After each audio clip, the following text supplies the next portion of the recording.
Beautiful. Center. Good hit. Thank you. Hi guys, hey, we are freshly back from Paris, Tennessee, from the 5th annual Vintage Sniper Rifle Championship, World Championship Yes. competition, and we are the champions. Congratulations, Veronica. You had almost perfect score. You were one hit away from the perfect score. We did run semi-automatic SVD clones. Yes. And that was a bold choice. Yes, it was. It paid off though. For that, absolutely. Like the hardware is on the table as a proof. And I mean, like, I carried the team, you know. Oh my gosh. Almost the perfect score. That one was lacking. Veronica, but I want you to tell, how did you prepare for that competition? Okay, so you know, we practiced as much as we could. It's kind of hard because it likes to rain about every single day now, which is kind of annoying. But when we do shoot dry firing, and it's kind of tedious with a semi-automatic, but it really does help. And then of course, spotting. You gotta practice that. You gotta get your wind calls right. So it's honestly just a whole learning process. Even if you're the best, you can still learn more from it. I think you just nailed it, especially with the wind calls, because the wind calls, the wind is the equalizer. It really is. There were outstanding rifles on the shooting lane. I mean, the people came from all over the United States. There were Michigan, Minnesota, Wisconsin, Ohio, Colorado, Tennessee, Kentucky, whatever, Missouri, whatever you can think about it. The teams were there, but the hardware used too. The M41 Bravos dominated the lane. They really did, but we were better. We were better. On that question, we were running the SVDs with the standard PSO 1 4x power scopes, because that's a cutout. You cannot have anything more than 4x. And it was a challenge. Veronica, the long range, the farthest away shot was 870 yards. Yes. So that's almost 800 meters. So that's pushing, especially those optics, to the limits. And you nailed it. Them all. I dropped one. Yeah, you dropped the ball there. What happened there, Dad? A bad winkle. No, that is not true. I told you go left. You pushed right. But it was absolutely doable, and we could compete and stay, on the top with those rifles. But going back to the preparations, so you said that the absolutely wind calls. Yes. Wind calls, that's like, and unfortunately, the way how you can practice the wind calls to see if you're making a good call is only to shoot it. Yes. Guys, the advice for you, because ammunition is expensive and everything, but you can see and practice this even with 22 LR, because you can see the flying path in 22 LR, and you can get good at it with 22 LR. Especially, you gotta be extremely sensitive with the wind calls for 22 LR. If you're shooting at 300 yards with it, that will take a toll. So that's one of the things. Dry firing, spot on. I think the dry firing helps. Yeah. And it sucks with the semi-automatic a little bit, but it's doable. Yeah, that's what I was gonna say. It's really tedious, but it does help. And you're not pushing any rounds. You're not spending any rounds. So hey, what do you think about was the recoil a factor on those rifles for you? Was it hard? No, not at all. I mean, it really doesn't bother me, especially if you shoot it more and more. You'll get used to it, but even then, it wasn't that bad for me.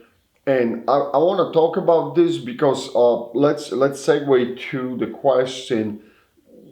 A lot of kids, and when you met some fans right there, they want to start shooting too. So what would you suggest to them? I'll start with one of the softer guns, like a Sweetie, my Sweetie 6.5, because it has no recoil at all. You won't feel a darn thing. It's nice for them because it'll get them to like shooting really well. Absolutely. I think this is a spot on again. Very good advice. Start with something like 6.5 Sweetie, very soft recoil, and you're not going to scare the kid away from the hobby. Yeah. I said that before. I would not recommend 7.62 by 54R for someone who's just starting to shoot.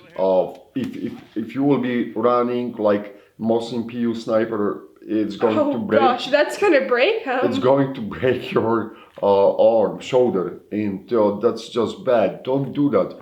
And I know the dads always have this like, I can shoot this kiddo. Like, think about it. Yeah, remember, your kid's body is much more smaller and fragile than yours. Think about that first. Let them build up to it, and then you can go for the more. Absolutely, switch to the bigger calibers. Yes. Going back to the competition, what was the hardest stage for you? Probably the long range, and that would be mainly because of the gusts of wind and the mirage. The mirage was just awful. The wind was very tricky on that day because it was coming and going, and you could have like almost zero wind, and then you had those gusts and everything was moving. Yeah. So that was tricky, but as I said that before, the wind is the equalizer. It really is. And we practice a lot here in Missouri, shooting in the wind because of what's happening, right? If there is no tornado, there's some other severe weather happening. But we learned how to shoot in the wind, and it paid off. It really does. It absolutely paid off. So I guess the advice is don't be scared and go and practice in the wind. Don't wait for those calm days. Like at the competition, there were periods where it was calm, and there was periods when it was a little bit blowing. So you gotta be ready for it. And if you have never practiced in a wind, then you're left with nothing. Yeah, you're left in the dust there. The people will eat you alive on the shooting line. So, what was the favorite event stage? Probably I have two, I'm sorry, but it's the rapid shooting, mainly because it's all the adrenaline that you get. And explain to them the rapid shooting, what the rapid shooting is. Okay, so you have 4 different targets at 4 different distances. Yeah. And you have to shoot all of them in a matter of 20 seconds.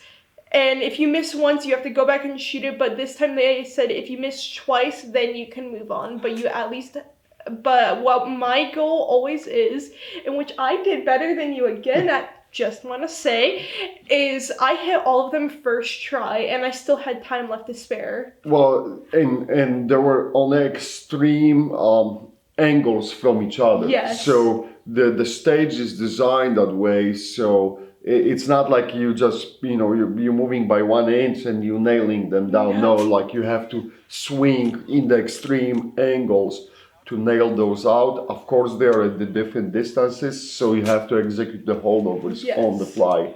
So we went from the closest one, we went underneath of the target to almost top of the target. Yes. And you gotta memorize this again, and the clock is running. And if you will miss, you got 1 chance to re-engage, but then you're not getting the maximum points for that target. Yeah, well, that's if you hit it.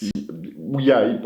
So first shot you miss, you got the second chance, and even if you will hit it, you're getting less points than it was originally. But if you will miss it, that's it. You gotta move on. But time is running out too. Yeah. So there was a lot of people who and this is where the semi-auto actually paid off, because we didn't have to manipulate the bolt. Yes. But we did that with the bolt rifles too before. It just takes a bit of practice, but you'll get it down easily. Absolutely. There were people there with the bolt rifles, bolt action rifles, which they were finishing with 3 seconds to spare. So 3-4 seconds to spare. So that's plenty of time. It is a lot of movement, a lot of motion. So it's like it is kind of difficult to swing that gun. But it's that's I would agree. What did you think about the hostage situation and the shots at the terrorist head? And it was really a terrorist head target, like not like like it was really like slim cutout, and you had to nail that head. If you will hit the hostage, points were deducted. So what do you thought about that well, I really like the stage because it makes you think where to hold. You got to either hold here and compensate for wind, but you don't want to hit the hostages because, like you said, you'll get points deducted and you would kill a hostage. I would say better overshoot than undershoot, because the moment you're undershooting, you're killing hostages, and you're going to lose the points. So, hey, if you have to miss over, right? So that was a very, very good stage too. And I'm sorry, guys, we don't have a great footage because I want to help. I want to focus, not help, but I want to focus on working with Veronica and with shooting. And Ola couldn't go because someone has to stay at the farm. but we want to focus on the competition first. Yes. And the filming was the second thing. The hostage rescue situation scenario, I think that was fantastic. Stage. Yeah, I like that stage a lot. All stages, and that goes big thanks to Tony, John, and Andy for feeding us, and Dr. Tulsa. Yes. Dr. Tulsa for basically enabling the place to shoot. And it's Paris, Tennessee. It's a beautiful place. It really is. As I said, the range goes all the way almost to 900 yards. So it will squeeze out from you a lot. And majority of the targets were 33% F6 size. Yes. So then you're switching to 66 and you got a full size. Or the heads and things like this. So it is difficult. The marksmanship is extremely important. The precision is extremely important at that. So that is why it's so cool that we went through this with basically the SVDs. And I think that sends the message, because there's a lot of people on the internet saying that the SVDs cannot shoot, that they are not really, a sniper rifles, not good enough. And I think we put up a good fight. Yeah. And we proved that they could be used very, very accurately. As in your example, almost perfect score, one miss. Or it was on the challenge rack. And you missed the last, I was like half a way target. Yeah, and I kept remembering, you're like, no, just take the points. I'm like, no, I'm gonna go for it, and I missed it. But either way, I had fun, and I was this close to getting the perfect score. What do you will say about the rifle, the SVD? Can SVD shoot? The SVD can absolutely shoot. How hard was to use that 4X optic? Not hard at all. I understood it pretty easily. And the even at the end range, the very far away, yes, the picture is really small and everything, but you can make a hit. Yeah, I can make a hit. And the rifle serves perfectly for what was designed. Yeah. And it can deliver fantastic hits. So, and it was a lot of scenarios too. So, even in rapid fire, it performed flawlessly. Yeah, it really did. Not flawlessly, because you had some errors because I of your own mistakes. Bad wind coast. I told you don't push it, and you pushed it. It's but going back to the rifle, I think the hardware delivers. Yes. And it just proves that the Mr. Dragunov was spot on with designing those rifles. Of course, Mr. Dragunov was a competitor. He was participating in competitions by himself too. So there's some spirit of the sportsman Yeah. in that hardware too. But overall, fantastic event, and we will be looking forward to the mother sniper. Oh yeah, I'm excited for that one too. But Veronica, absolutely beautiful shooting, great spotting. This is if you have one skill to keep improving, what you will say is the what you have to work on. I'm not a bad spotter, but it's better to keep building my spotting skills. I think the spotting is the hardest part because the everyone, like you put most of the people, they will place the route where you're telling them to go, but to have that ability to recognize that the wind changed, right? Yes. That's the and hardest. Exactly like I said, you gotta listen to me when I tell you the wind changes. I should listen to her, absolutely. But hey, one more time, Veronica, congratulations, fantastic achievement. You kicked ass, and it's absolutely for me as a father to watch your progression, how you started and how you growing into this and developing and what you can do behind the rifle today. It's just amazing. Thank So, you. hey, outstanding job. All right, guys, please let us know if you have any questions underneath of the video. We'll be more than happy to answer it. As always, big thanks for watching. Big thanks to our Patreon of the week here, right here. Name. Thank you guys, and see you in the next video. Bye. Bye. Man, that almost won't fit over the head, man.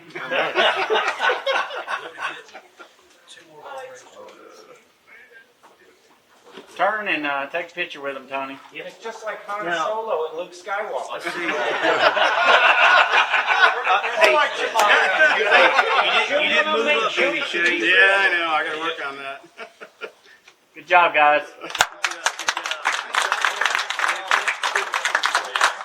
Well, you come up in Mississippi and knock it out. That's right.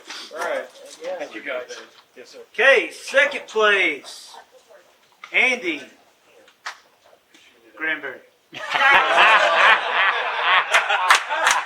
didn't fool us. Where's Andy Granberry? Hey, Pat, come on. Oh, you just call him. I'll stay back over here. Come on, Pack.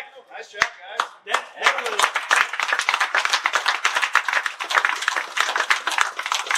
Pat, that was a shot at Andy.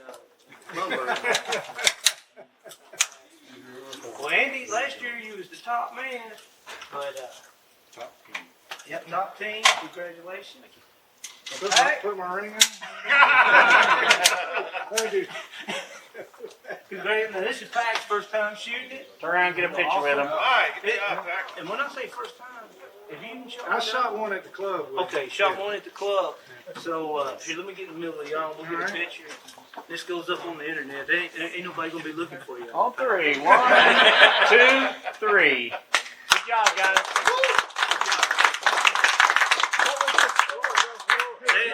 They had an 88. He's the one that carried the whole team. No, Bowman scored 88. 88. I'm sorry, 98. 98. Oh. All right, now this next team. They're just going to have to film next year. Got ringers. Who invited them? I have to say though, where's Chris at?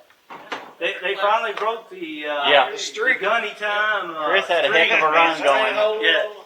Yeah, y'all had it what for 4 months now, 4 in a row. So come on up, Veronica and Rob. Good job.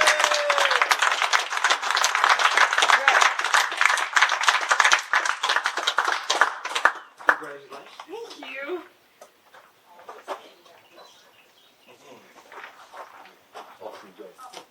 Good shooting. Father and daughter team. Thank you. Congratulations. Shooting the dragon off the ball thing. There you go. All right, now you have took the modern and The modern and the vintage now. And we wanted to shoot Dragunovs because SVDs because there's so much garbage talk, you know, about the Dragons. So hey, we had something to do. So On 3. thank you guys. Thank you 1, guys. 2, 3.